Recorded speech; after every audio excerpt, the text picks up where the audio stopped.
Henares, de Frisonia. El señor Roldán es ingeniero químico con 20 años de experiencia en sistemas ADAC, sistemas de refrigeración enfocados a la ingeniería básica y de detalle para sistemas navales, así como diseños de equipos de refrigeración y sistemas de control. En la actualidad, el ingeniero de refrigeración HV en I+D+I de Frisonia, y trae a continuación la ponencia que se ha titulado Configuración HVAC en buques de combate. Con ustedes, el ingeniero, bienvenido. ¿Qué hay? Buenas tardes. En primer lugar, desde Frisonia nos gustaría agradecer vuestra invitación a que participemos en este evento y el espacio que nos habéis cedido. Igualmente, la verdad, felicitaros por la organización de Colombia Mar en las circunstancias tan complicadas que estamos viviendo. Bueno, en Frisonia llevamos 27 años trabajando para mejorar la vida a bordo, en concreto en los ámbitos de refrigeración y climatización, en sectores de naval, offshore, industria, defensa. Pues en esta ocasión lo que vamos a desarrollar es una pequeña ponencia que versará sobre la especial configuración de los sistemas HVAC en los buques de combate, que esperamos que resulte de vuestro interés.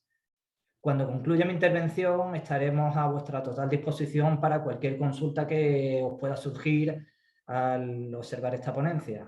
Muchas gracias y ya directamente vamos a proceder con nuestra exposición. Un saludo. Bueno, vamos a proceder a presentar la exposición. Ruego que cualquier duda o comentario que puedan tener lo conserven para el final de la exposición, en el que haremos un juego de turnos y preguntas. Como resumen, en esta exposición vamos a tratar los aspectos de control ambiental que siempre debe tener en cuenta el sistema de aire acondicionado, pero a su vez los diferentes requerimientos que debe cumplir el diseño del sistema para cubrir las necesidades de combate del buque, como están como puntos principales la compartimentación del control de daño, la protección frente a incendios, las capacidades de lucha NBQ, la resistencia a los fenómenos de choque que deben tener los equipos, ruidos y vibraciones. Teniendo todo en cuenta todos estos requisitos expuestos, hablaremos de los diferentes sistemas principales que nos podemos encontrar, que serán los sistemas de ventilación de espacios que son de máquinas, los sistemas de ventilación de espacios de máquinas, el sistema de aire acondicionado y el sistema de presurización y filtrado para defensa NBQ. Y como punto final trataremos los aspectos a futuro que están surgiendo como novedades, que son las capacidades 4.0, entre ellas principalmente el gemelo digital y la maqueta digital.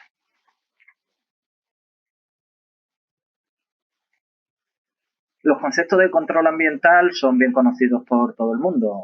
Es la capacidad de variar pues, las condiciones del aire y sus parámetros, principalmente temperatura, la humedad, el movimiento del aire y todo esto al final nos lleva a un control de la calidad de la atmósfera, con el objetivo de obtener las adecuadas condiciones de confort, un buen funcionamiento de los equipos, dentro de buques militares obviamente crítico, una adecuada conservación de la munición y la protección frente a agentes contaminantes procedentes del exterior.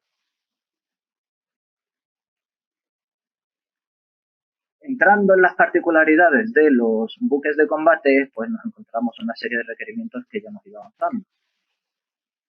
Hablando del capítulo de compartimentación y control de daño, es evidente que frente a un ataque el buque debe responder llevándolo a una situación de seguridad. Dicha situación pues afecta mucho a los sistemas de aire acondicionado que se configuran en una serie de clasificaciones atendiendo a sus características. Los equipos o sistemas que se clasifican bajo W son equipos que se deben mantener en funcionamiento y si hablamos de los dispositivos de cierre en posición abierta en todas las condiciones del buque debido a su criticidad. Solo se cerrarán para evitar la expansión de daño frente a un incendio, impactos, inundaciones, etcétera, etcétera. Los sistemas clasificados W círculo o W paréntesis son sistemas tan críticos como los anteriores, pero que sí ha de proceder a su parada o cierre en situaciones de combate NBQ o para evitar la expansión de daño. Los sistemas Z son sistemas que son clasificados, digamos, como no esenciales y de menor criticidad y normalmente van a estar funcionando. Pero, llegado a una situación de zafarrancho de combate, se procederá a su parada o cierre ante esta situación. También nos encontramos con sistemas que clasificaremos como Z o A círculo o Z paréntesis, que son los anteriores, pero a los cuales se les permite el funcionamiento durante el zafarrancho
cercanas al buque. Es decir, cualquier explosión submarina cercana al buque va a provocar unas sacudidas en los equipos y en el propio buque que deberá ser resistida en diferentes grados por los equipos, ya no solo los de la HVAC, sino de cualquier otro tipo de sistema.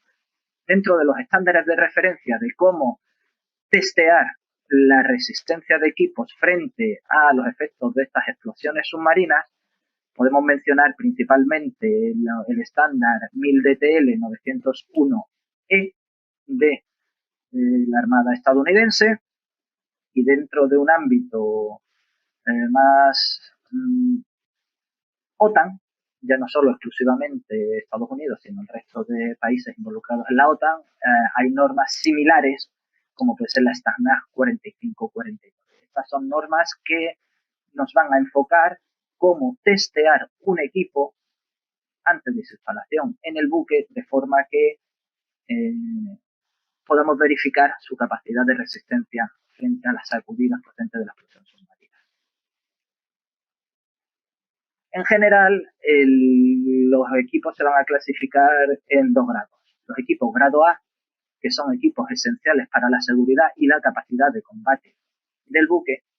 Estos equipos, al ser sometidos al test de choque en base a las normas anteriormente citadas, deberán mantener su operatividad tras la ejecución de dicho test. Es decir, en una situación real, una vez recibida la sacudida, deben mantenerse en funcionamiento y mantener su capacidad operativa. Con respecto a una clasificación de grado B, estamos tratando de equipos que no son esenciales para la seguridad y la capacidad de combate del buque, pero pueden representar un riesgo para la tripulación o el buque. Por ejemplo, si un equipo no es esencial para el funcionamiento del buque, pero al someterse a esta sacudida procedente de la explosión submarina proyecta tornillos o piezas que pueden dañar equipos A o personal operando a equipos A, pues corresponden a un riesgo. Es decir, estos equipos B, cuando sufran el impacto del test de choque, no deben mantener su capacidad operativa, pueden perder su capacidad operativa, pero no deben proyectar elementos que causen un riesgo a su entorno. Dentro de otros requerimientos de combate, pues evidente que el capítulo de ruidos y vibraciones pues tiene una gran importancia, sobre todo los buques con capacidad de lucha antisubmarina. Deben tenerse en cuenta, por un lado, la resistencia de los equipos a las vibraciones e impactos propios del buque, como consecuencia de su propulsión, maniobras y los impactos característicos de la navegación. Para dicha vibración ambiental podemos asesorarnos dentro de normas como el estándar 167.1A, y también hay que tener en cuenta pues las vibraciones que están generadas por el propio equipo, con la cual podemos acudir al mismo estándar 167.1A o al 740-2. Con respecto al ruido, pues por los motivos anteriores y también por unos requerimientos cada vez más avanzados de confort dentro del buque, se tiende a minimizar los ruidos que sean generados por los equipos HVAC, tanto a través de su envolvente como transmitidos a través del sistema de conducto. Como estándar de referencia puede manejarse el estándar 740-1. Ahora vamos a pasar a hablar un poco sobre la configuración funcional de los diferentes sistemas. En primer lugar, vamos a tratar el sistema de ventilación de espacios que no son de máquinas. Dentro de este grupo, pues estamos hablando principalmente de los sistemas de ventilación que van a renovar el aire interior del buque en las zonas de habilitación con un enfoque de aumentar la salubridad, confort, etcétera, de dichos espacios, y también que permiten a ciertos locales cuya temperatura interior admitida es superior a la exterior, pues ya proporcionar lo que es el efecto de refrigeración. Normalmente están compuestos de ventiladores axiales de centrífugo, un sistema de conducto y un sistema de válvulas de cierre estanco a través de aquellos mamparos, cubiertas, etcétera, que lo requieran, ya sea por pasos interiores o por incomunicación frente al exterior. Las tomas y descargas de estos sistemas de ventilación se van a realizar típicamente a través de locales de aire acondicionado o ventilación que se ubican estratégicamente en el buque, teniendo en cuenta, evidentemente muy en cuenta, criterios de inundación y de control de la. Todos estos sistemas van a atender a una serie de locales y normalmente locales similares en su función o clasificación, los códigos W, Z, etcétera, que hemos comentado previamente, que estén cercanos, suele estar atendido por un mismo ventilador de toma aire exterior y un ventilador similar de extracción. Aquí podemos ver la configuración típica y simplificada de un local de ventilación atendiendo espacios que no son de máquinas. Y vamos a comentar un poco el funcionamiento en condición normal, en zafarrancho de combate y en defensa NVQ. Vamos a expandir un poquito este esquema para que podamos verlo mejor. En funcionamiento normal, los ventiladores de admisión y extracción que sirven en una zona de espacio determinado podrán funcionar simultáneamente. Es decir, todos los sistemas se encontrarán operativos, ya tenga una clasificación Z, una clasificación W paréntesis o las diferentes clasificaciones que hemos tratado anteriormente. Una vez que entremos en una situación de zafarrancho de combate, los ventiladores de admisión y extracción que correspondan a sistemas designados Z serán puestos fuera de servicio y se cerrarán las correspondientes válvulas también clasificadas Z. Es decir, sistemas no vitales van a parar por unos motivos de ahorro de energía en el funcionamiento de sus ventiladores y sus válvulas de incomunicación cerrarán por un motivo de seguridad. Estamos en una situación de riesgo, pues sistemas no esenciales, parados e incomunicados. Cuando nos encontremos en una situación de defensa NVQ, los ventiladores de admisión y extracción pertenecientes a sistemas Z y W paréntesis serán puestos fuera de servicio y también vamos a cerrar las válvulas con dicha clasificación.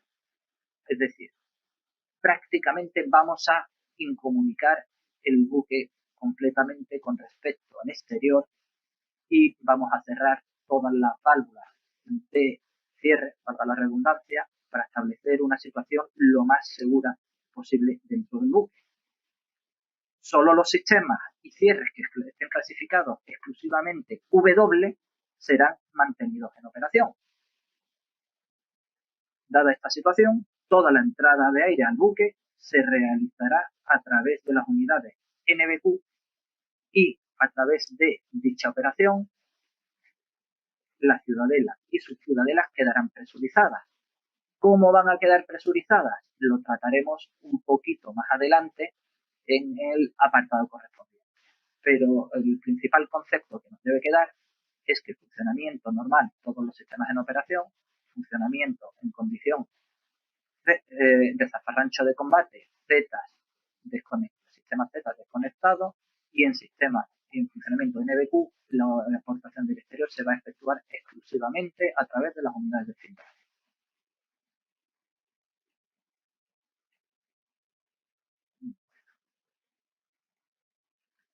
A continuación vamos a hablar de sistemas de ventilación en espacios de máquinas. Van a suministrar el aire para eliminar los gases producidos por los equipos.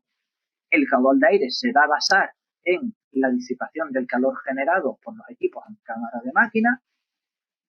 Y en este caso el aire de combustión no va a ser aportado por el sistema de ventilación de cámara de máquina, sino que es un sistema conducido directamente al motor. De forma que en situaciones NVQ, el aire exterior que puede estar contaminado, como es consumido por el motor y luego expulsado por los gases de escape, no nos va a afectar al entorno.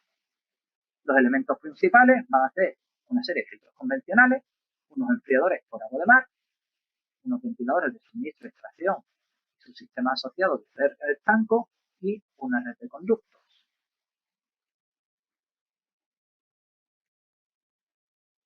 La filosofía de funcionamiento en los diferentes sistemas va a ser similar a la que hemos tratado hace un momento.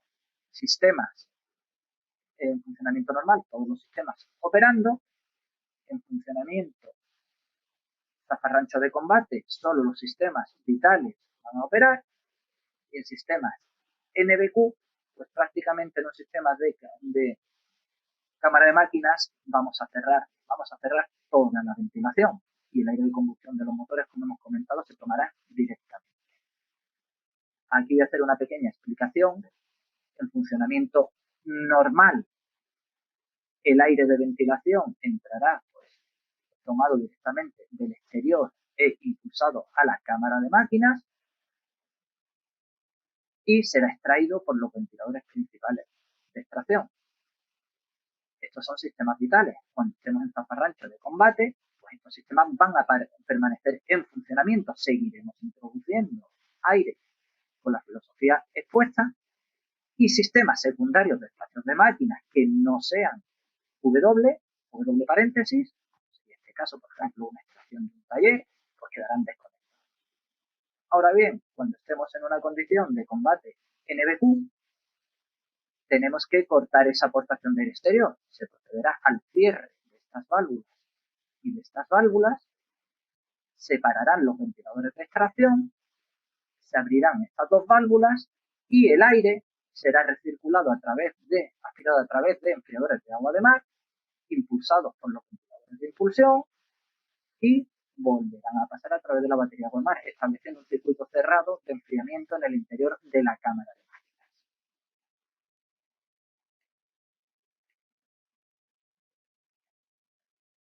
Dentro del sistema de aire acondicionado, pues el sistema de aire acondicionado involucra los equipos típicos de un sistema de enfriamiento distribuido.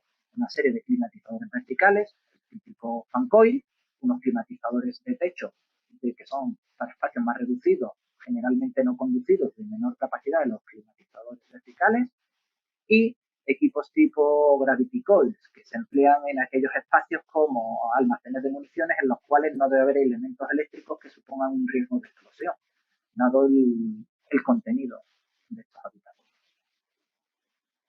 La filosofía de funcionamiento vuelve a ser la misma que hemos puesto anteriormente. En funcionamiento normal, los equipos de aire acondicionado que se deben tener en funcionamiento por control técnico estarán en operación.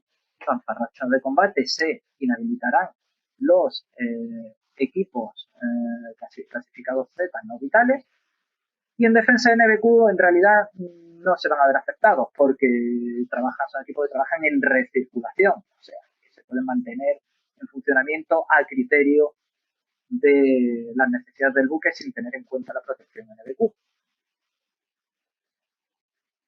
Dentro del sistema NBQ, ya propiamente dicho, que es el que nos va a posibilitar la protección del buque frente a los agentes exteriores, tenemos principalmente la unidad de filtración de aire exterior, que va a ser la encargada de impulsar aire limpio al interior del buque, los dispositivos de control de flujo constante y de presión constante, que nos van a permitir la liberación al exterior controlada de ciertos caudales de aire y su paso hacia las ciudadelas, y las válvulas de sobrepresión, en este caso, con unas características de accionamiento por resorte que se van a encargar de liberar el aire al exterior del buque.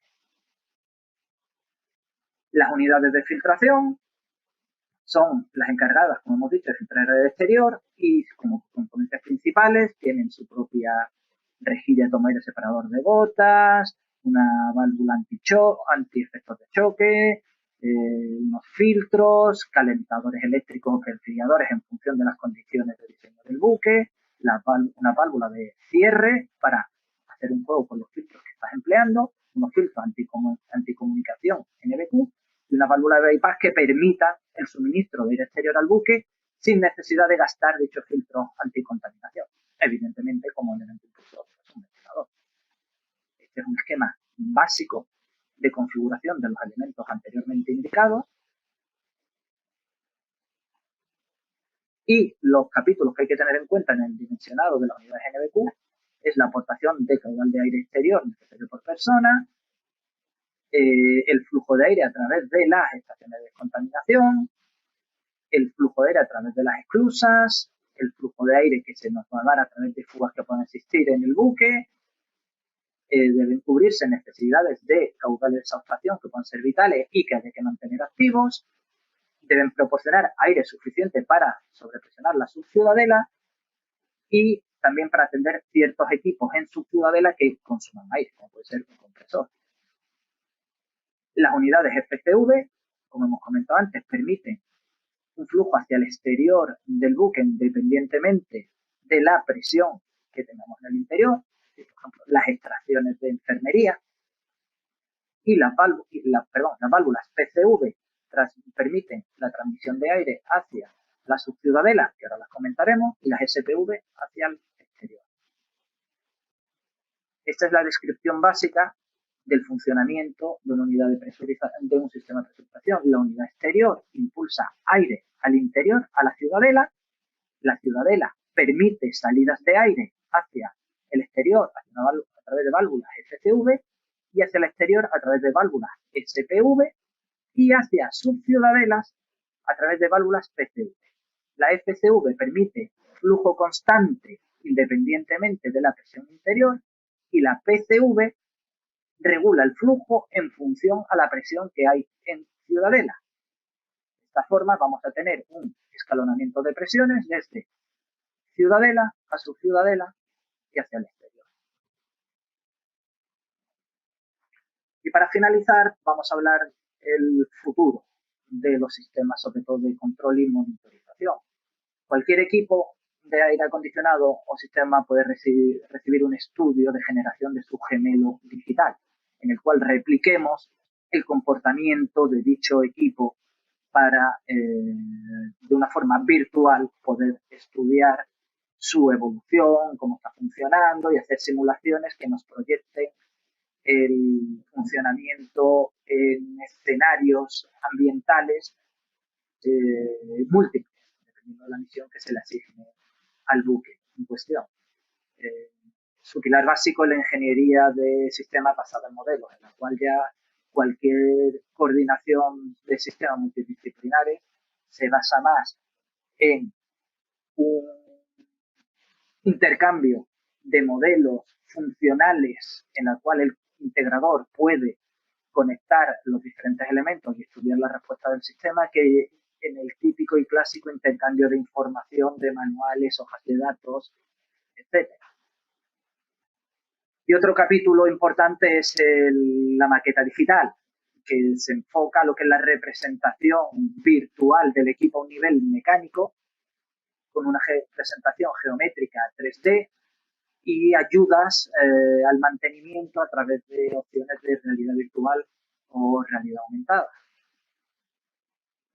Y con esto me despido agradeciéndole su atención y pasamos al turno de preguntas o aclaraciones.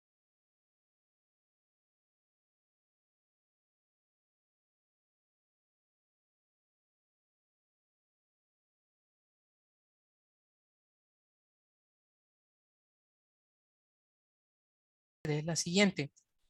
¿Cómo se aseguran los sistemas autónomos en caso de zafarrancho? Y la segunda es, ¿tiene redundancia para su aseguramiento? Es una pregunta, digamos, concatenada. Si tiene, ¿cómo se aseguran estos sistemas autónomos en caso de zafarrancho?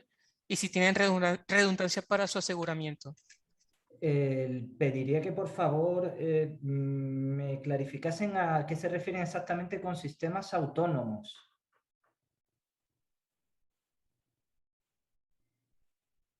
¿Hola? No sé si se ha perdido la conexión. Sí, aquí estoy. Aquí estoy. Vamos a pedir aclaración sobre el sistema autónomo.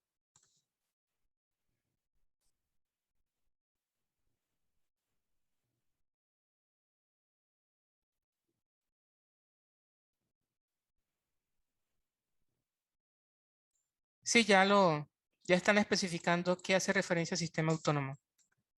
Vamos a esperar. Automáticos, perdón, sistema automáticos.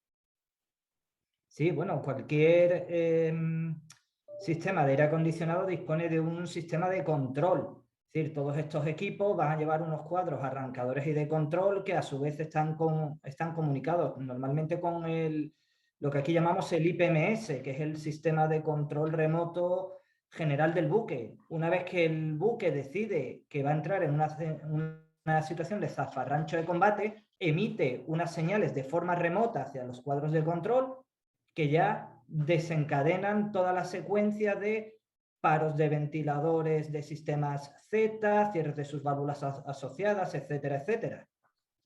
Pero es el buque el que determina que va a entrar en una situación de zafarrancho de combate y emite unas señales hacia los sistemas de control y a los cuadros de arrancadores y funcionamientos de los equipos HVAC, y cada uno actúa de forma acorde a la filosofía que se ha establecido. Vale, perfecto, doctor Manuel. Yo tengo una pregunta particular. Usted mencionó al principio de la presentación que existen diferentes sistemas de HVAC, ¿cierto? Y dentro de esos mencionó los Z y los Z'. Entonces yo quería preguntarle ¿por qué considera que los Z no son tan críticos en un tema de emergencia de zafarrancho? Sí, no es la cuestión que no sean críticos.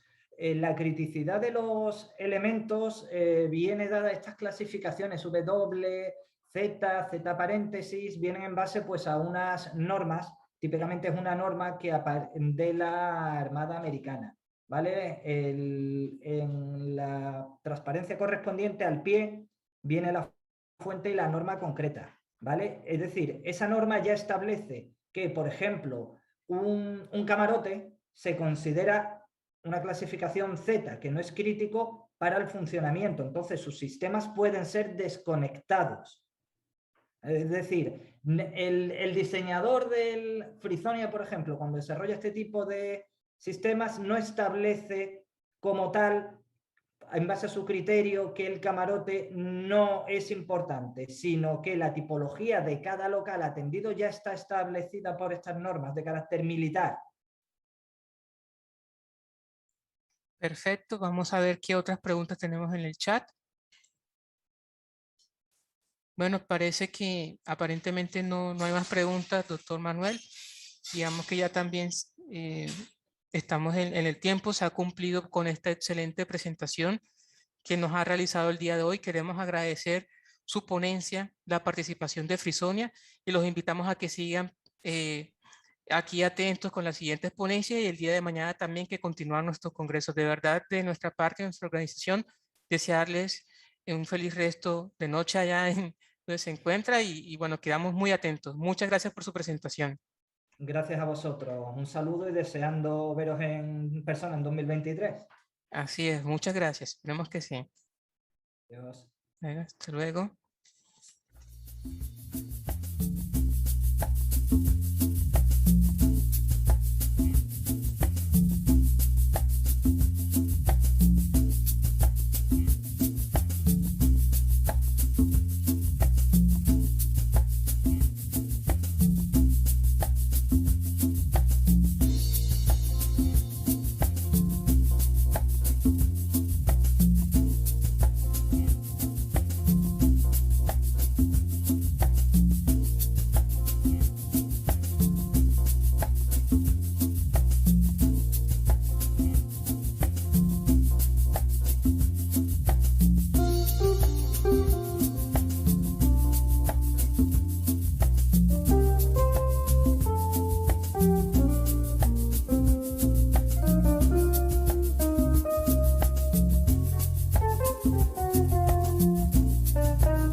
a este 7º Congreso de Diseño e Ingeniería Naval y Feria Colombia Mar 2021. Tengo el gusto de presentarles al señor capitán de navío Arturo Arenas.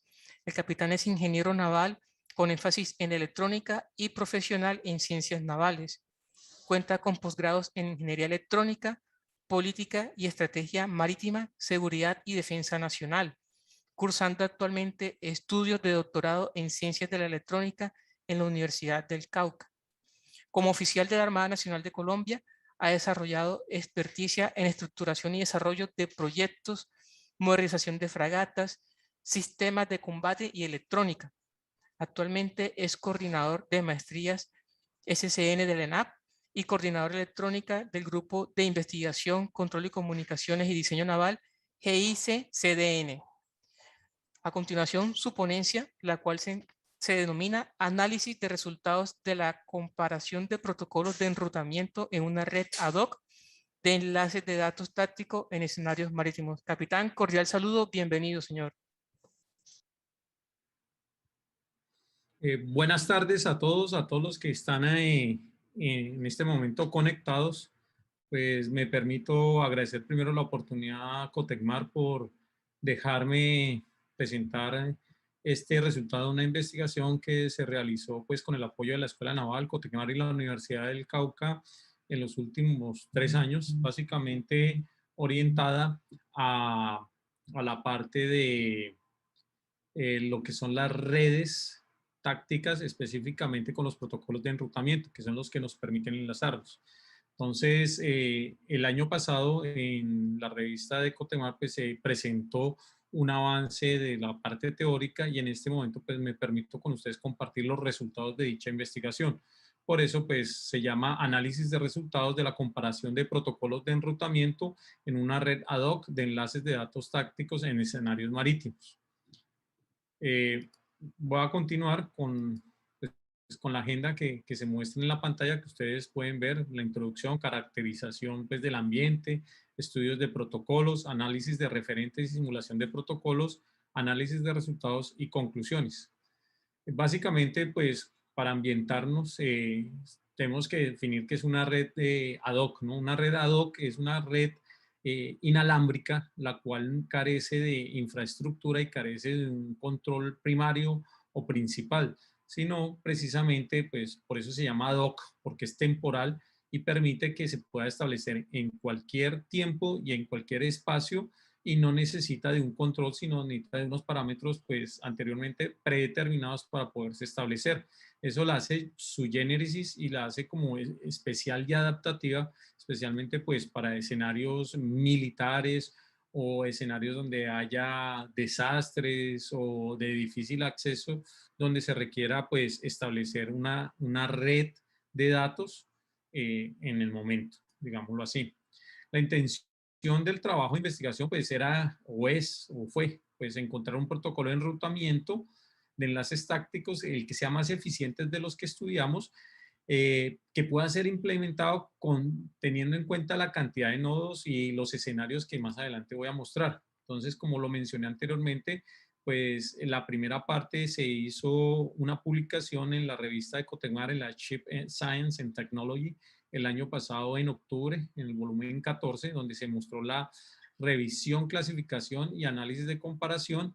Y ahora pues en Colombia Mar, pues lo que se pretende es presentar la parte perdón, la parte del diseño, simulación y cómo se muestran más que todos los resultados encontrados de la teoría frente a, digamos, a un diseño implementado en simulación.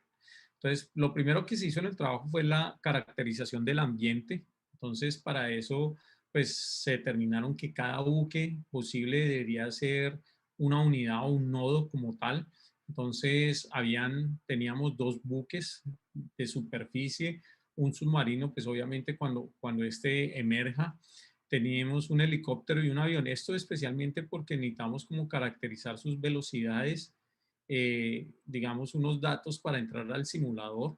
Entonces necesitamos como saber cómo era su desempeño, sus velocidades, la altura y qué tipo de comunicaciones pues pues pueden tener y un parámetro del line of sight o de la línea de vista como tal. Esto en cuanto al ambiente operacional, las necesidades del usuario, pues se trató de establecer cuáles eran las necesidades del usuario. Ya una vez determinadas estas dos, se determinó qué escenario se iba a simular y cuáles eran las características técnicas del mismo. Entonces, dentro de cuanto a las características técnicas, pues se determinó, el estudio determinó pues que deberían tener movilidad entre los nodos, debería ser tolerante a los retrasos y a una latencia pues relativamente aceptable, uso del ancho de banda. Entonces, aquí teníamos problemas por las diferentes marcas de radio y todo, y la capacidad de poder usar los datos en estos radios. Entonces, el ancho de banda es un limitante muy grande y básicamente toca como, digamos, tratar de estandarizar por lo más bajo. O sea, el ancho de banda es como de 3 kHz, que es el de voz prácticamente, pues dependiendo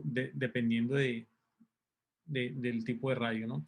La métrica o tipo de enrutamiento, tamaño y cantidad de nodos, la capacidad de multidifusión, la gestión de potencia, pues en este caso, pues como se utiliza en unidades mayores o unidades que, entre comillas, pues la potencia no es un factor determinante, la capacidad de retransmisión entre nodos, o sea, qué tan buen reloj pueden ser, y el uso de temporizadores de expiración de la memoria, o sea, digamos, eso son técnicas que más adelante vamos a observar en los algoritmos que necesitan unos tiempos para verificar si la ruta está activa o no, como tal. Entonces, dentro de los estudios, pues, como lo mencioné anteriormente, partimos pues, de una red inalámbrica general, después vamos a las redes ad hoc, después seguimos como bajando un poco o yendo más a profundidad a las MANET, que son las redes móviles. De las redes móviles pues, entramos a las data link y a los enlaces de los TDL, los enlaces de datos como tal. Entonces, pues, como vemos, pues aquí hay un ejemplo, por ejemplo, de cómo nos podemos comunicar con aviones, con todo esto es una típica estación, la secuencia, ¿no? Y básicamente, pues, en el modelo OSI nos estamos ubicando como en la parte de abajo, en la parte física y la parte de datos como tal. Entonces, lo que nosotros queremos es, una vez salga la señal al aire, ¿cierto? ¿Qué protocolo de enrutamiento debe darse para que se establezca de forma automática la mejor ruta de enlaces si no se puede hacer directamente de una unidad con otro nodo? Eso es básicamente la pregunta de investigación que nosotros queríamos resolver. Entonces, para eso, pues hay los protocolos en la literatura, pues hay muchas formas de clasificarlo, pero esta es la principal.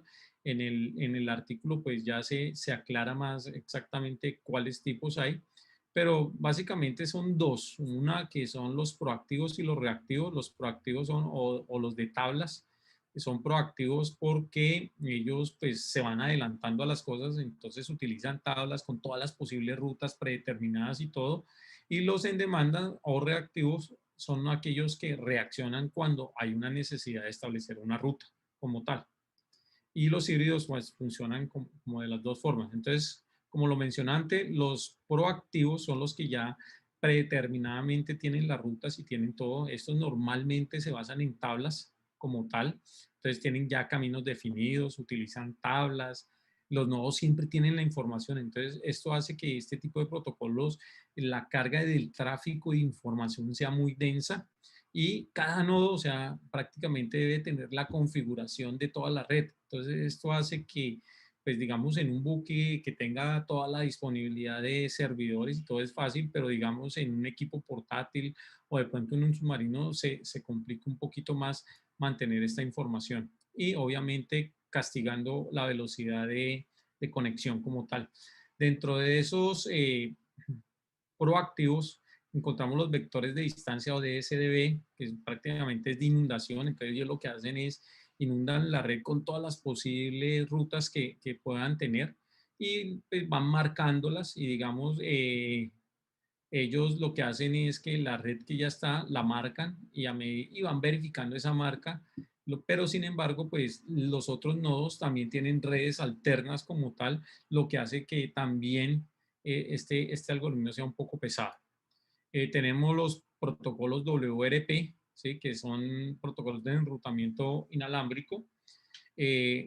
Entonces, esto lo que hacen es que estos hacen un chequeo con su predecesor y con el siguiente y con los vecinos como tal. Entonces, él básicamente lo que hace mantiene en los mensajes, son 4 tablas en cada nodo, una tabla de distancias, otra tabla de enrutamiento o de rutas, otro de el costo del enlace, o sea, básicamente le da como un peso a cada enlace, y otro, un listado de mensajes de retransmisión, es decir, en caso, eso es lo que se encarga en el fondo, es de mantener la ruta. En caso de que se caiga la ruta y todo, pues él mantiene unos mensajes que va a seguir retransmitiendo hasta que pues recupere la ruta o pueda establecer una nueva.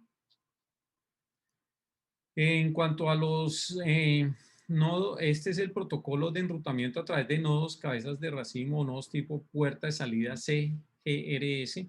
Es el protocolo como tal, se llama CGRS. Entonces, básicamente este es algunos autores inclusive lo catalogan como híbrido, pero prácticamente lo que hacen unos clústeres, ¿sí? Y dentro de esos clústeres, pues ellos manejan su propia red y tienen unos nodos que se conectan de un clúster vecino al otro, o que el clúster pertenece, digamos, a los dos, el nodo, perdón, pertenece a los dos clústeres como tal.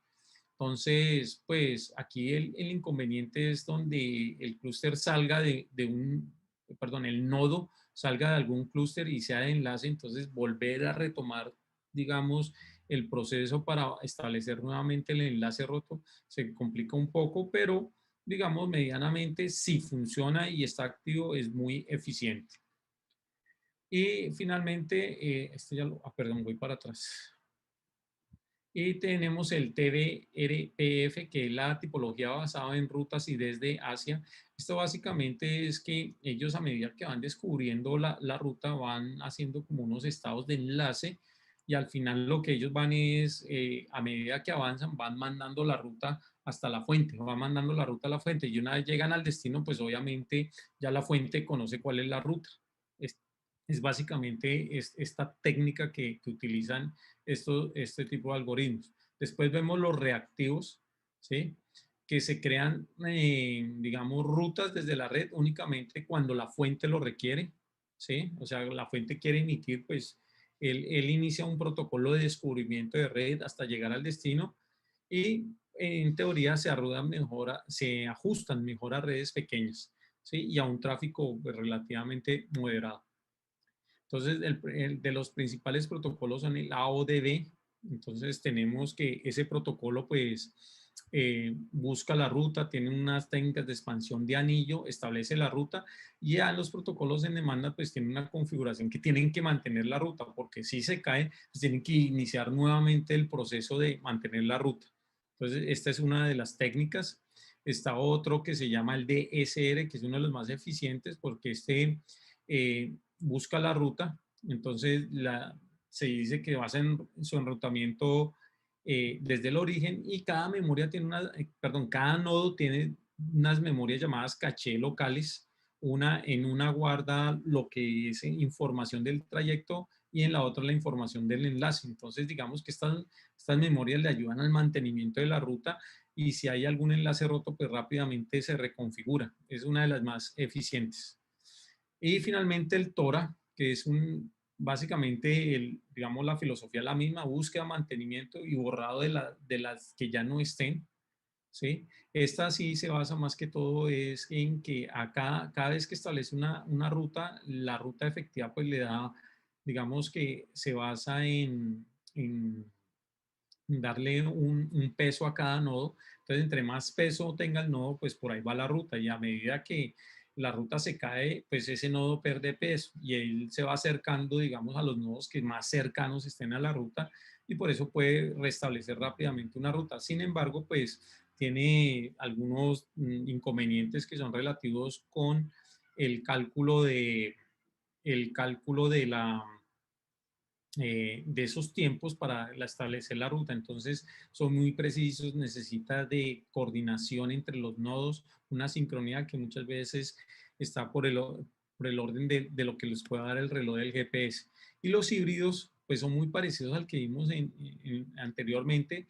en el sentido de que hay unos clústeres y entre los clústeres hay unos nodos que se comunican. La diferencia con lo anterior es que en la anterior, pues, el protocolo de intradominio o interdominio es el mismo. En este caso no. Protocolo interno, digamos, dentro del clúster, pues puede ser un protocolo proactivo y entre los clústeres utiliza un protocolo reactivo. Entonces, esto es lo que llaman basadas en las zonas CRP y lo que ayuda es como que a conseguir rutas más fáciles o rutas que más se usen, digámoslo así, o enlaces que más se establezcan. Básicamente, pues el estudio consideró en tomar cada uno de estos protocolos y cada uno de, digamos, de las características del ambiente y cómo los afectan, y se hizo una comparación, digamos, desde el punto de vista teórico. Todo eso, esa información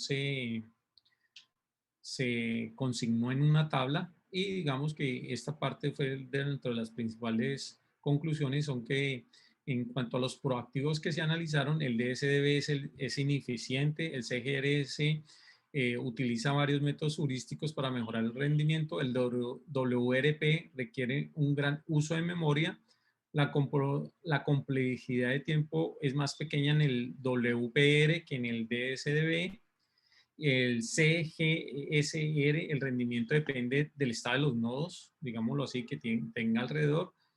Y el DSB, el CGRS y el WRP tienen el mismo grado de complejidad durante la ruptura. En cambio, el TORA no. El TORA ya es un poquito más pesado, digámoslo así. En cuanto a los reactivos, pues el AODB como el DSR utiliza el mismo procedimiento para encontrar la ruta. El DSR tiene una carga más alta en cada paquete, o sea, es un poquito más pesado. El AODB es el único protocolo comparado que puede realizar difusión múltiple. AODB requiere una simetría de vínculos entre los nodos. Bueno, y todas las que están ahí en cuanto al TORA también se analizaron y quedaron consignadas en esta tabla. Ya para la segunda parte, digamos, en la primera parte lo que se pudo concluir era que de acuerdo a ese estudio, el protocolo, el DCR, era como el más indicado para manejar una red del tipo de que nosotros tenemos en la actualidad.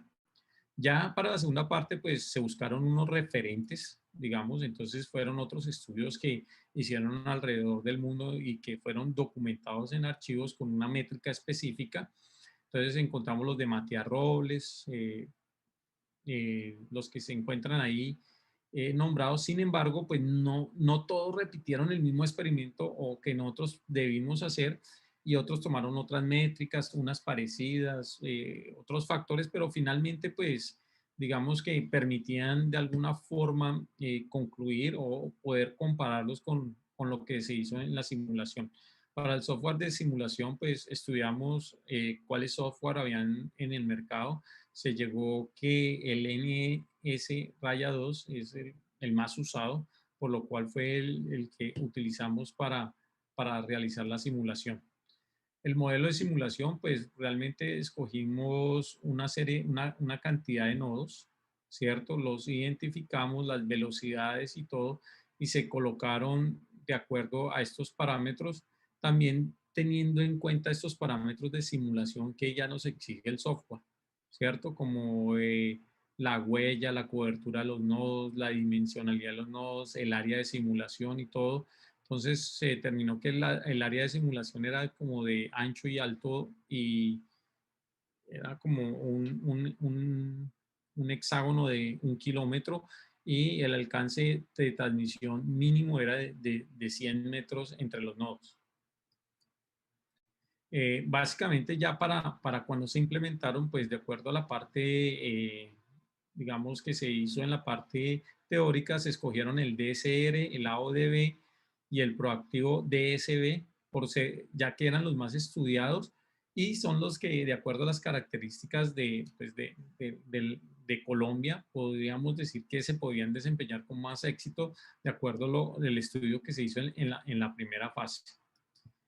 En cuanto a las métricas, pues se usaron dos, que eran las que más están referenciadas, que es el desempeño promedio, qué tan rápido un nodo puede enviar los datos a través de la red, y el otro es la relación de entrega de paquetes, o sea, una definición es la totalidad de datos en bits recibidos sobre el total de bits enviados. Básicamente, esta es la métrica que se midió. Para la simulación, pues se tomaron unas simulaciones, que debe ser una red tipo wireless, porque pues también podría ser cableada. La cantidad de nodos por simulación, la movilidad de los nodos se da a través del programa de Waypoint, es un programa específico adicional al de simulación, que es lo que nos da pues las características de los nodos. El agente se define como la cantidad y tipo de conexiones, es aquí donde lo definimos en esta parte. La aplicación establece el tiempo activo de las conexiones, o sea, esta dice cuánto tiempo van a estar activas las conexiones, y en parámetros pues, se ingresan el resto de datos. Ya una vez el simulador tiene esto, aquí ustedes pueden ver, pues este es un ejemplo de la simulación. Cada nodo pues tiene su, digamos, su área o su alcance en cuanto a las comunicaciones, y ahí se puede observar cuál ruta puede tener y todas las posibles rutas. Y aquí pues lo que hacemos básicamente es que ponemos a moverse los nodos, y los nodos, a medida que se van moviendo, pues van generando conexiones y rupturas, y así podemos determinar cómo es el comportamiento del sistema. 5 minutos.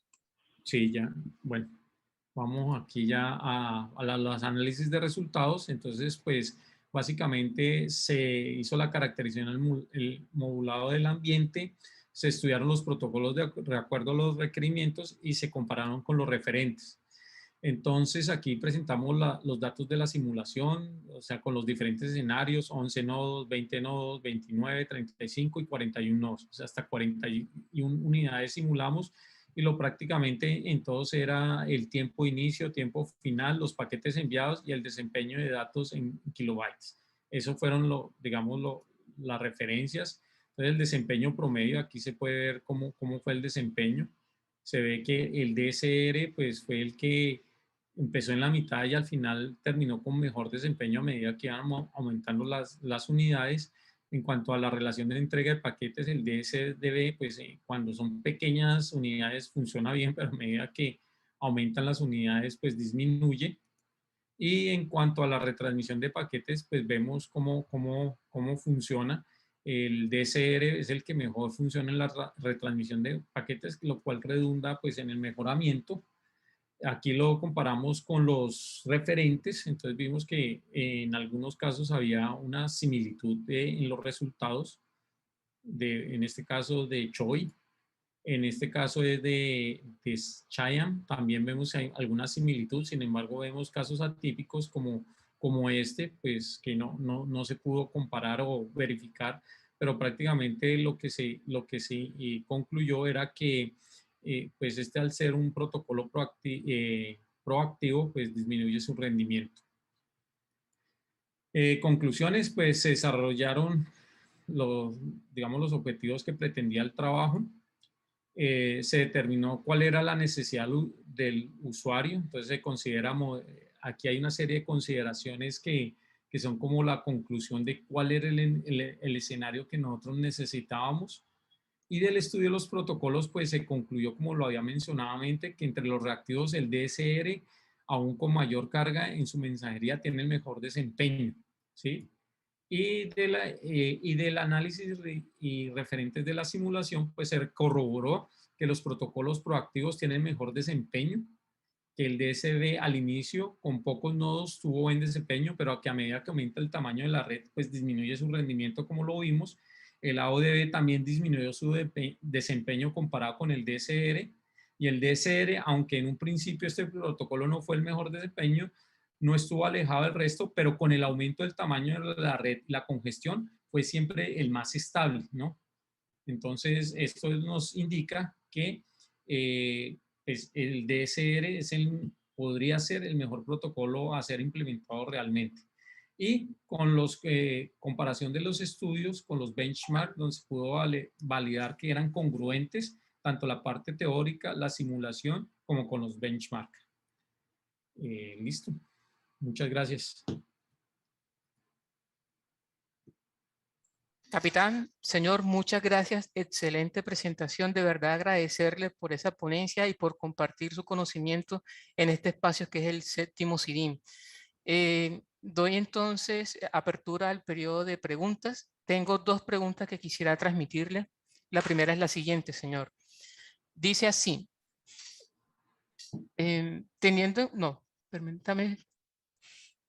permítame acá. Dice, el algoritmo tal como se ha presentado serviría para ser implementado a sí mismo o requeriría de realizarse alguna adaptación, modificación o ampliación del estudio realizado. Esa es la primera pregunta.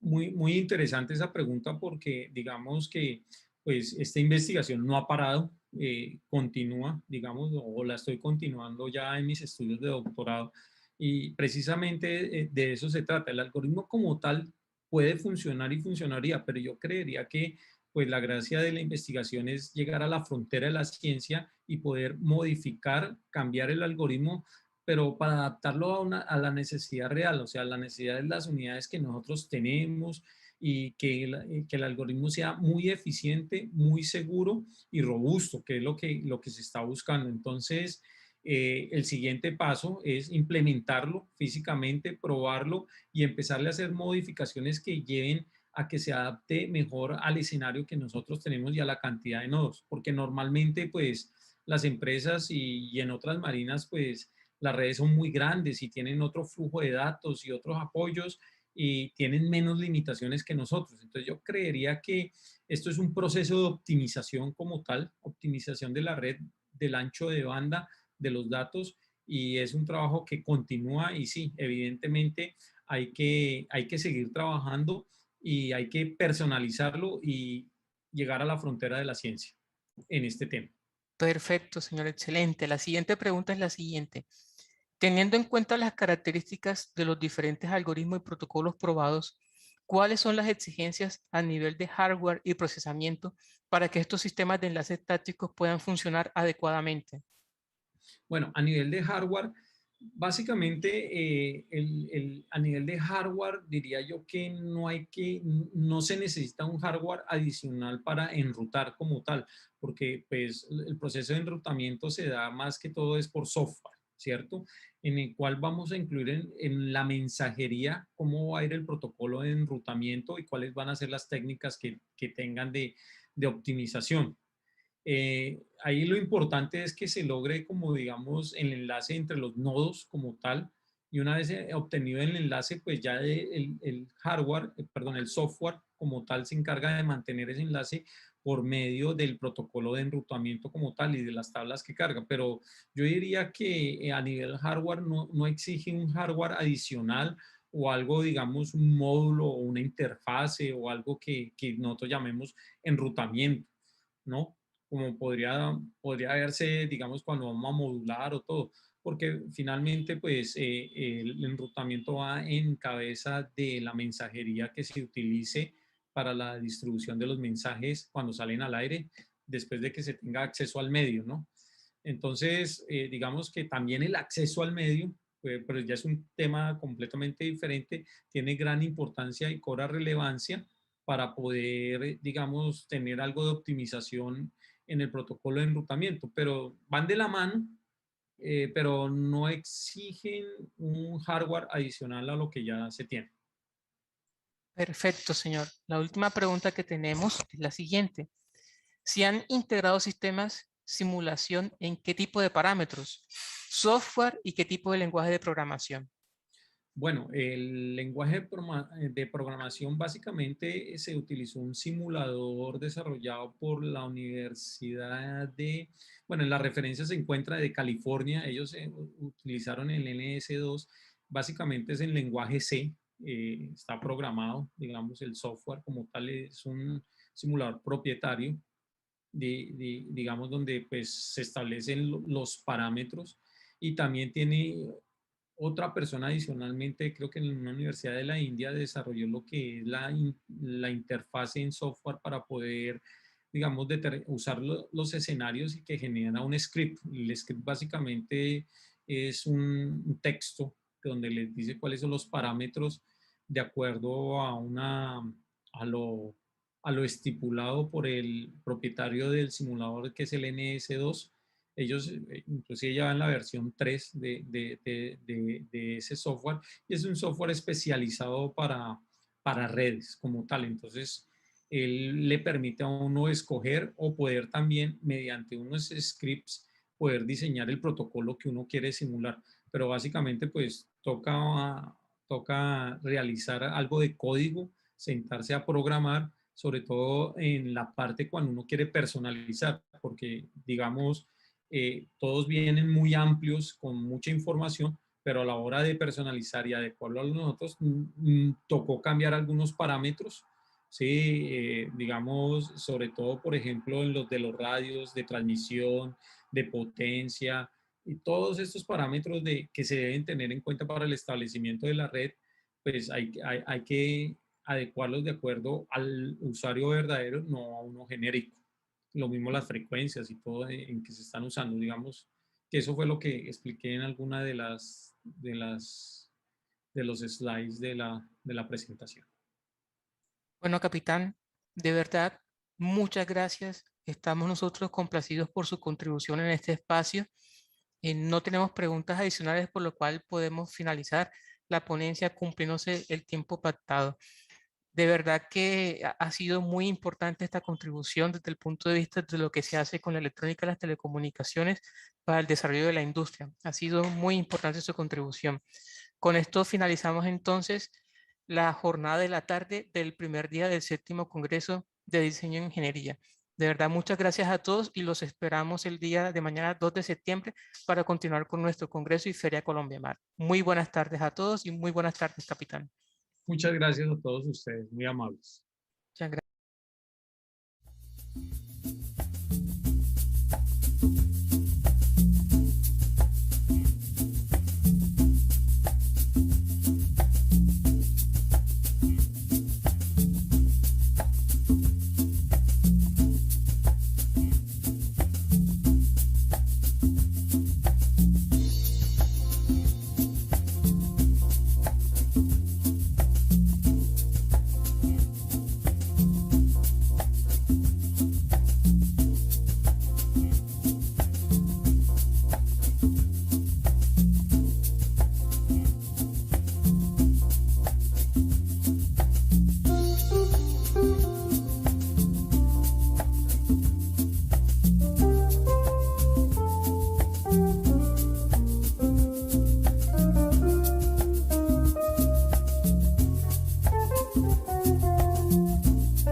Thank you.